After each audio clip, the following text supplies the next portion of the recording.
Lou Donaldson, everybody.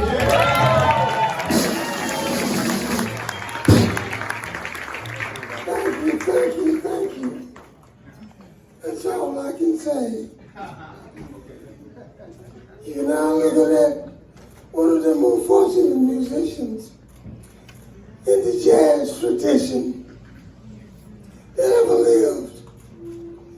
One month ago, on the 14th of October, they named the highway for me down in North Carolina.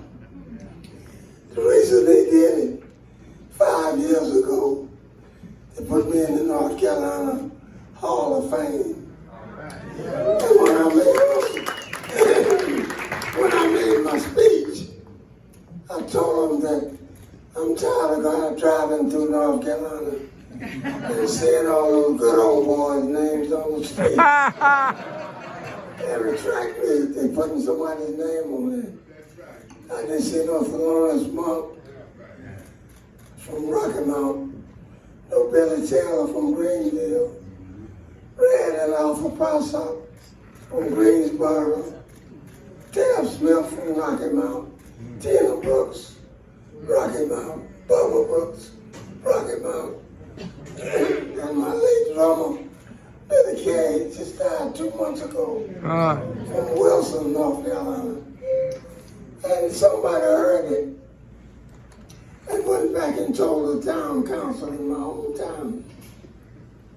And they got to working, and finally, they named the street Lou Donaldson Boulevard. Whoa!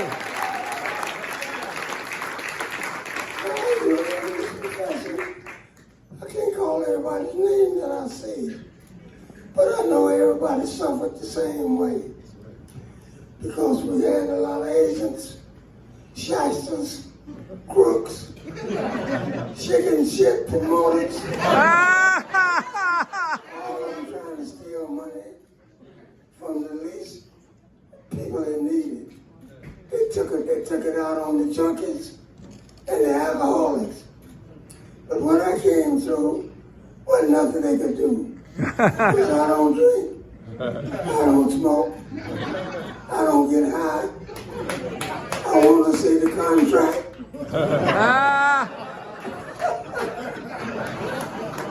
But as I can say for you right now, I am one of the luckiest guys in the world. My family's scattered around all out there.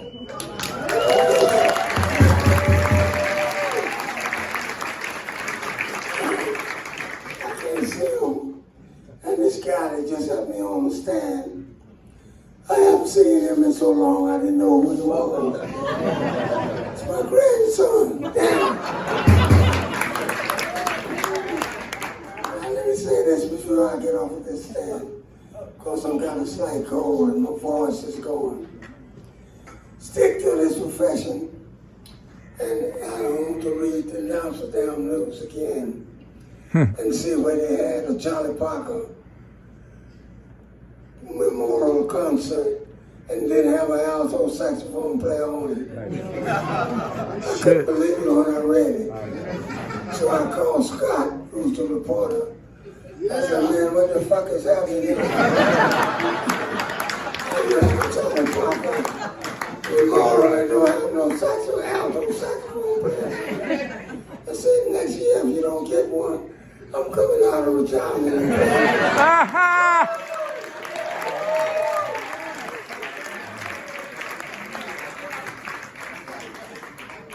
I was just joking because I know I'm unable to do that. But I will tell you one thing about music. It's universal. If you go to Germany, if you go to Norway, if you go to Sweden, if you go to Finland, if you go to Russia, if you go to Greece, if you go to Spain, if you go to Italy, if you go down in Africa to Johannesburg and Cape Town, go to Japan, to Tokyo, Osaka, Hiroshima, even to Taiwan. And then you come all the way back across again to the United States. Every major city in this country where you see my placard up, you see the name of my town, Badin, D-A-D-I-N, North Carolina, where I was born. Yep. 11/1/1926. And see, most of the people that come to New York, when they ask them about their hometown down south, they always pick the biggest town and say that's where they're from. But I didn't do it. I told them exactly where I came from. A little small town, only 3,000 people, if you count the chickens and the hogs and the cows and the rats and the roaches. You might total up to 3,000. But right now, every time you drive through there on Highway 740, for that stretch about 15 miles, you see Donaldson Boulevard.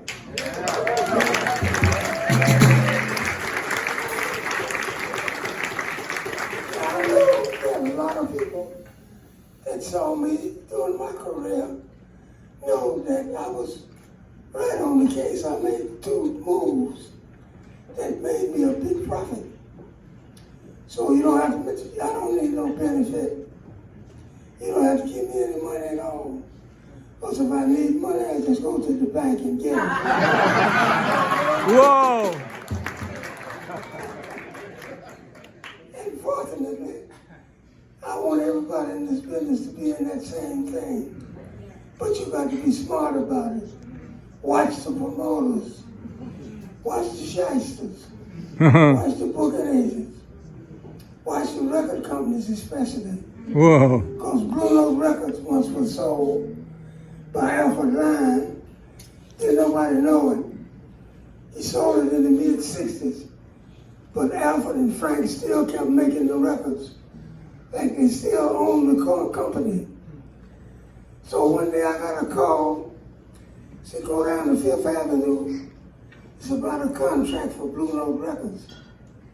And I said, Blue Note ain't got no office on Fifth Avenue.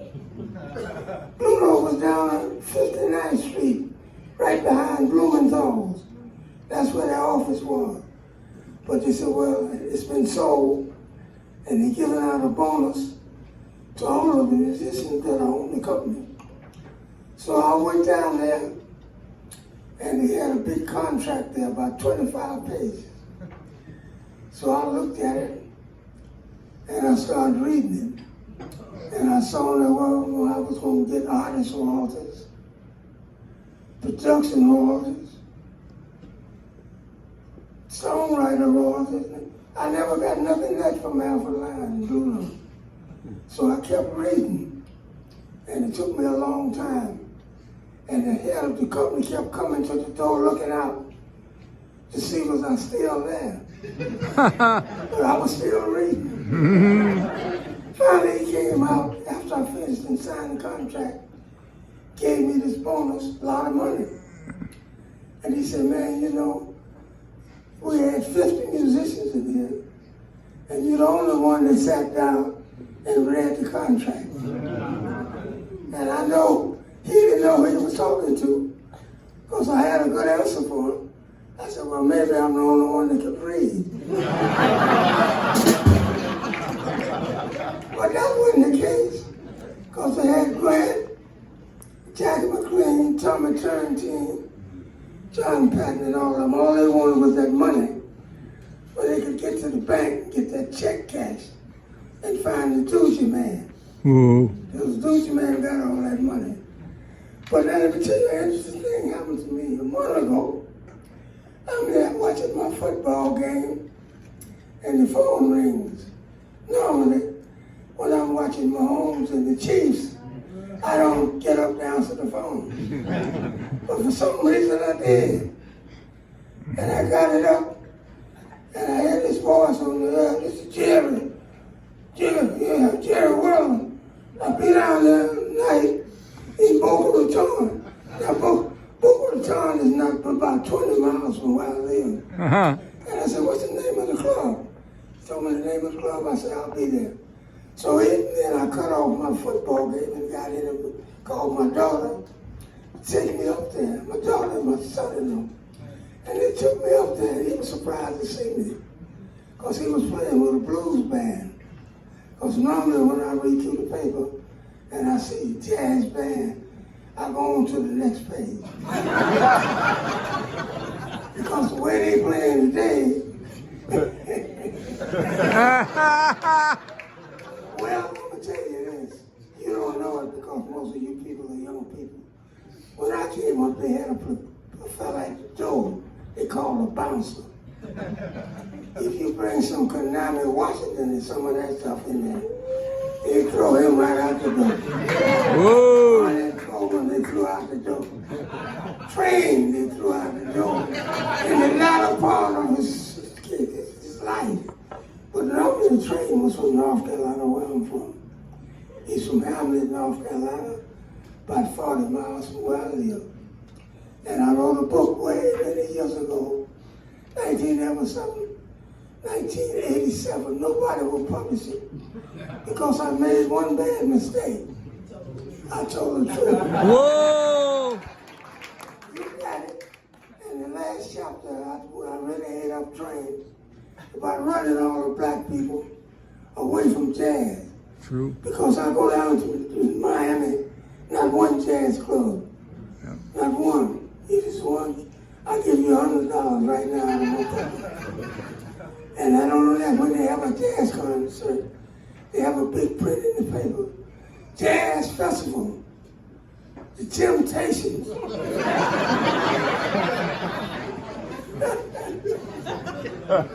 The Cadillacs. Not one jazz band on there. So I called down there and I said, well, when you going to have some jazz on the concert? Just like I went into a club down in Florida. They had a big sign out there, jazz tonight. Now normally, I wouldn't even stop, but I said, I'm going to stop. So I went in and the guy was in there playing like Kenny G. Oh! And he was playing his ass off too. But after he finished, the guy said, well, how you like it? I said, oh, it's all right. Now when is the jazz group coming? Whoa! All right, ladies and gentlemen, thank you very much for coming out to welcome me on my 86th birthday. Whoa, 96. I feel like you can play. If I knew I was going to live this long, I would have taken better care of myself. Now I'm going to do some suicide. I saw Kenny Washington. Where did he go? I'm here. All right. He got some records for me to sign. I'm going to charge him $1 a piece. I'm going to sign him for free. And I'm going to thank Champion, Akiko, Fukushi, and who else helped with this project? That's the party planning committee. That Champion has got a nice piano trio. She's a young woman with some good ideas. Beautiful too. You're not married yet, are you?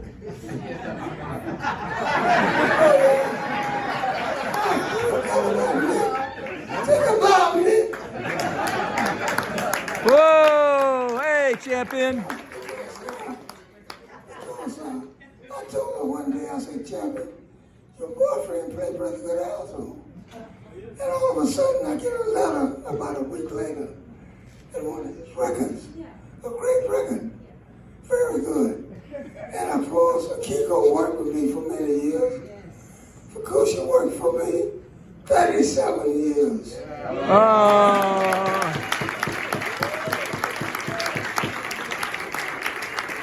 picked him up in Harlem. He was working in Harlem with Lonnie Smith Trio.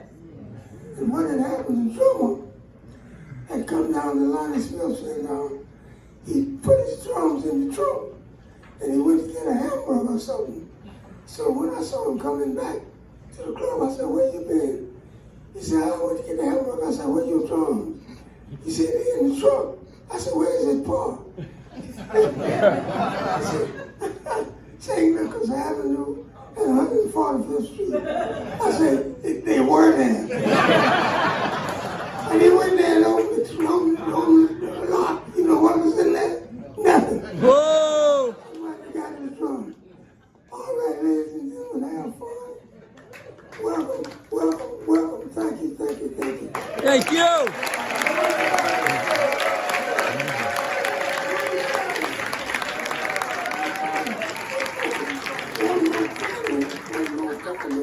One more comment, very important.